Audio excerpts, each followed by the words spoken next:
Okay students, this is one of the question which is asked in IIT exam. So he has given a plus b plus c equal to 0 and he is asking what can you surely say about the roots of this equation if they exist. If they exist. So first you need to find whether they exist or not, and then if they exist then you need to find the nature of their roots. Okay, so solution. As soon as you see this expression, don't you feel that it is connected to some other function? Yes, exactly. What is that function? Cubic function, right? If you differentiate ax cube plus bx square plus cx plus d, this is what you are going to get. So what is f of 0? You take this as f of x. Find f of 0. F of 0 is d. What about f of 1? F of 1 is how much? A plus b plus c plus d. That is also d, because a plus b plus c is 0. Surprising, isn't it? So f of 0 equal to f of 1. Now what does Rolle's theorem say? Rolle's theorem says that if f of a equal to f of b and f is a continuous function from a to b, then there exists a c belonging to a to b such that f dash of c equal to 0. So here that means according to Rolle's theorem there exists a c such that f dash of c equal to 0 where c belongs to 0 to 1. That means c will be the root of the equation f dash of x equal to 0. And what is f dash of x equal to 0? 3ax square plus 2bx plus c is equal to 0. Yeah. So what can you say about the roots of this equation? There exists at least one root in which interval? 0 to 1. Okay, let's go to the next question. This is also one of the very good questions which was asked in IIT JEE. So try this question for some time and then look into the solution. Okay, so the solution is, if you observe, he is asking for local minimum. Local minimum means what? It has to satisfy two conditions, right? F dash of x should be 0 and f double dash of x should be greater than 0. Simple. Now what is f dash of x? F dash of x is nothing but, if you use Newton-Leibniz theorem, you know how to differentiate the integration, right? So if you do that, you will get x into e power x minus 1 into x minus 1 into x minus 2 whole cube into x minus 3 whole power 5. This is equal to 0. So what you will get from this condition. So how many solutions you will get? So many solutions, right? X equal to 0 comma 0 comma 1 comma 2 comma 3. So basically you are getting 4 solutions, 4 different solutions, 0 1 2 3. Now out of these 4 you have to check for which points f double dash will be greater than 0. So how will you do that? F double dash of x, will you all the way differentiate this expression, or is there any some shortcut technique? So it's actually quite simple. All you need to do that, if f double dash of x is greater than 0, what does it imply? It implies that f dash of x should be increasing function, right? Should be increasing function. So at 0, let's check whether this function is increasing or not. At 0, what is the value? 0. Now you put 0.1. Okay, 0.1 if you put, will it be positive or negative? First term will be positive, second term will be positive, third term will be negative, fourth term will be negative, fifth term will be also negative. So overall you are getting negative. That means at 0 the function value is 0, but at 0.1 it is negative. So at 0, is the function increasing or decreasing? It is decreasing, right? X value increased, but f dash of x, this particular function, this function is decreasing. So that means f double dash will be less than 0, right? So 0 is not a local minimum. Now let's go to 1. Similarly check for 1. At 1, f dash of x value is 0. Now let's take 1.1. At 1.1, what is the value? The first one is positive, second one is also positive, third one is positive, fourth one is negative, negative. Overall you are getting positive. So That means at 1 it is 0, at 1.1 it is positive. So that means f dash of x is increasing. If x is increasing, therefore f double dash of x is greater than 0. So 1 is a point of local minima. What about 2? Put f dash of 2 is how much? F dash of 2 is 0. What about f dash of 2.1? That is positive, positive, positive, positive, negative. So overall it is negative. So f dash is decreasing, therefore f double dash is less than 0. It's not a minima. What about 3? F dash of 3 is 0.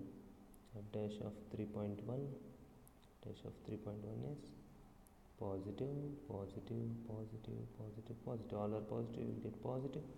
So f dash is increasing, therefore f double dash is greater than 0. 3 is a local minimum. So 1, 3 are the points of local minima. Okay, next let's solve this question. This is third question in our lecture. So what he has given, y is equal to ax cube plus bx square plus cx plus 5. This is a function. It touches x-axis at minus 2 comma 0 and cuts y-axis at q, where its slope of the tangent is 3. So he is asking us to find the values of a, b and c. So try this problem for some time and then look for the solution.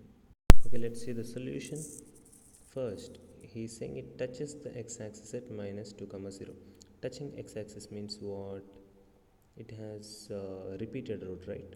At minus 2, x equal to minus 2 is a repeated root.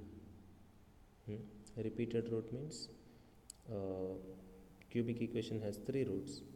2 of its roots are minus 2, and third root we don't know, right? Third root, how will you find? Okay, let's see first what can we conclude using these 2 roots. So ax cube plus bx square plus cx plus 5 can be written as a into x plus 2 whole square into some x minus alpha. Let the third root be alpha.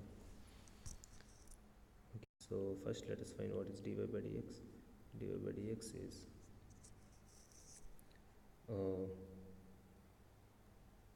2a into x plus 2 x minus alpha plus a into x plus 2 whole square. So put x equal to 0, right, to find the slope. So m is equal to 3, that is equal to, put x equal to 0, what you get? 2a into 2, that is 4a into minus alpha plus 4a. Okay, so you are getting 4a into 1 minus alpha, right?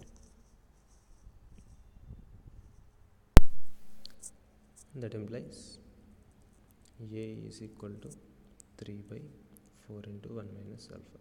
Okay, now let's substitute this relation in the product of the roots relation. Okay, what is the product of the roots? Minus 2 into alpha, that is equal to, for cubic equation you will get it as minus 5 by a, correct? So that is equal to minus 5 by a. What is a? 3 by 4 into 1 minus alpha. So 4 into 1 minus alpha will go above, right? Now you just simplify this. Minus 2 into minus 2 is 4. 4 cancel. 3 alpha equal to minus 5 plus 5 alpha. You will get 2 alpha equal to 5. Alpha equal to 5 by 2. So you have got the third root. If you know the third root, you are getting all the 3 roots. So you can find a, b, c values. It's quite simple, right? So just multiply them.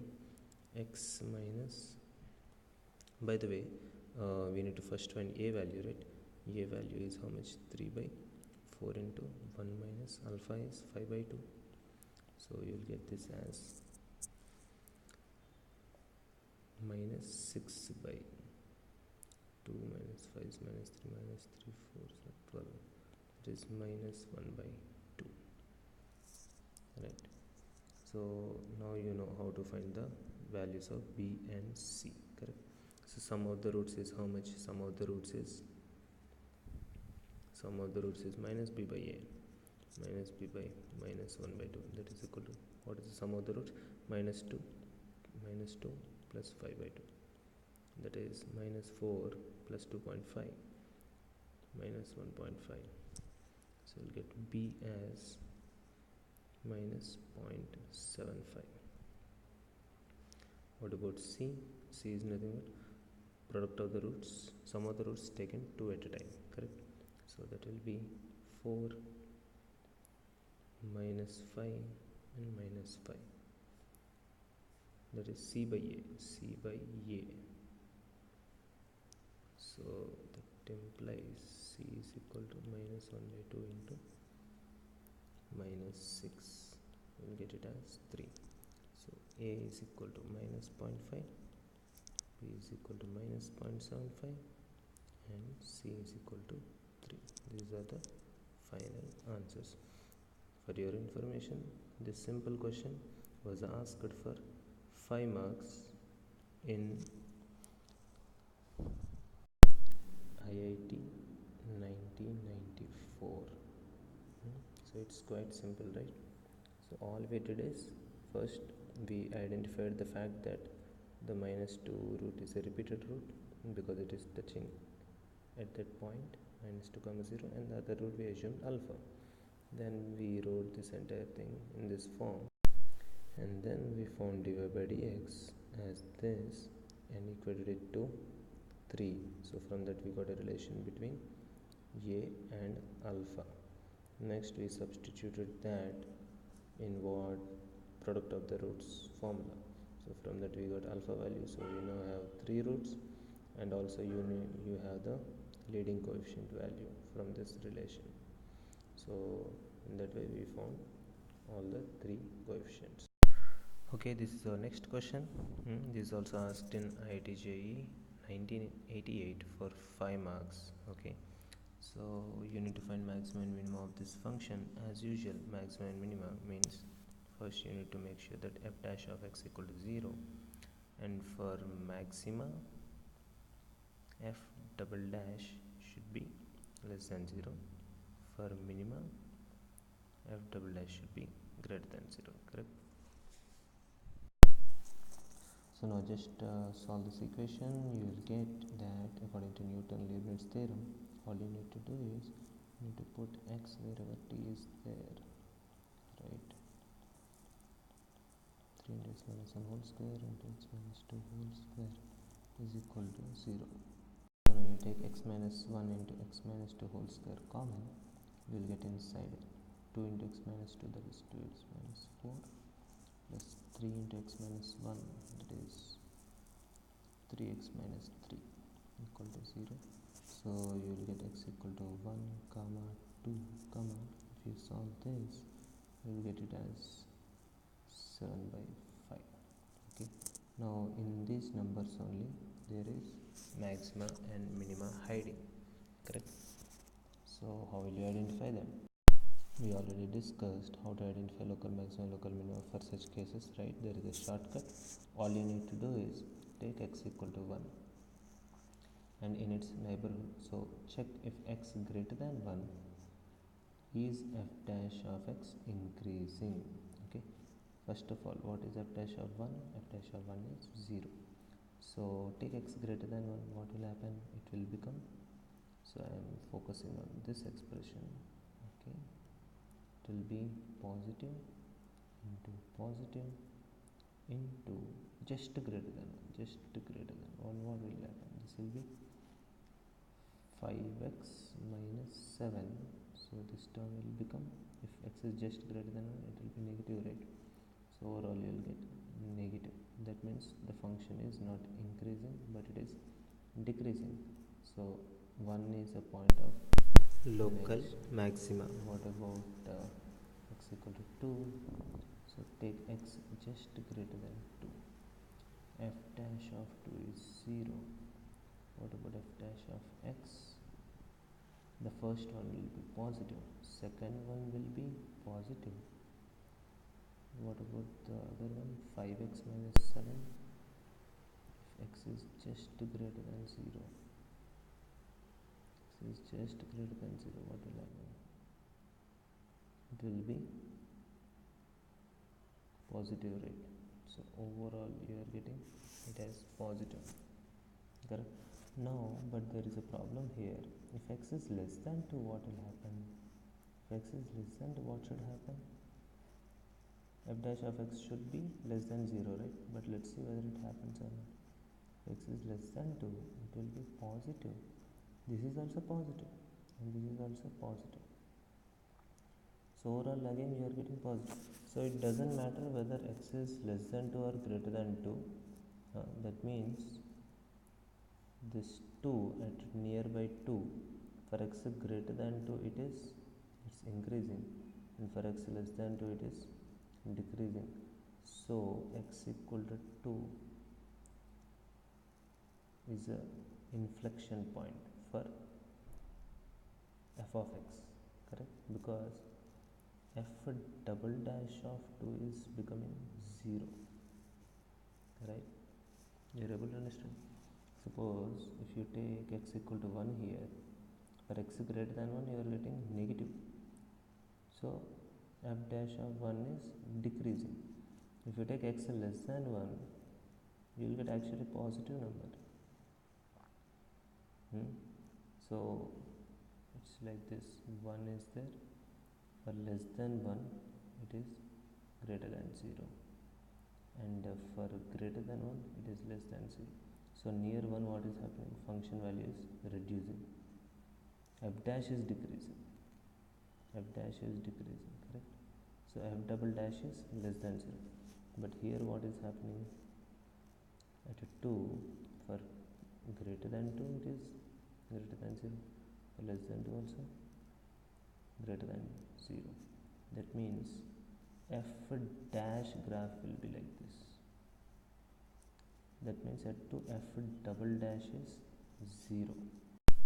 So 2 will neither be minimum nor maximum, it will be an inflection point.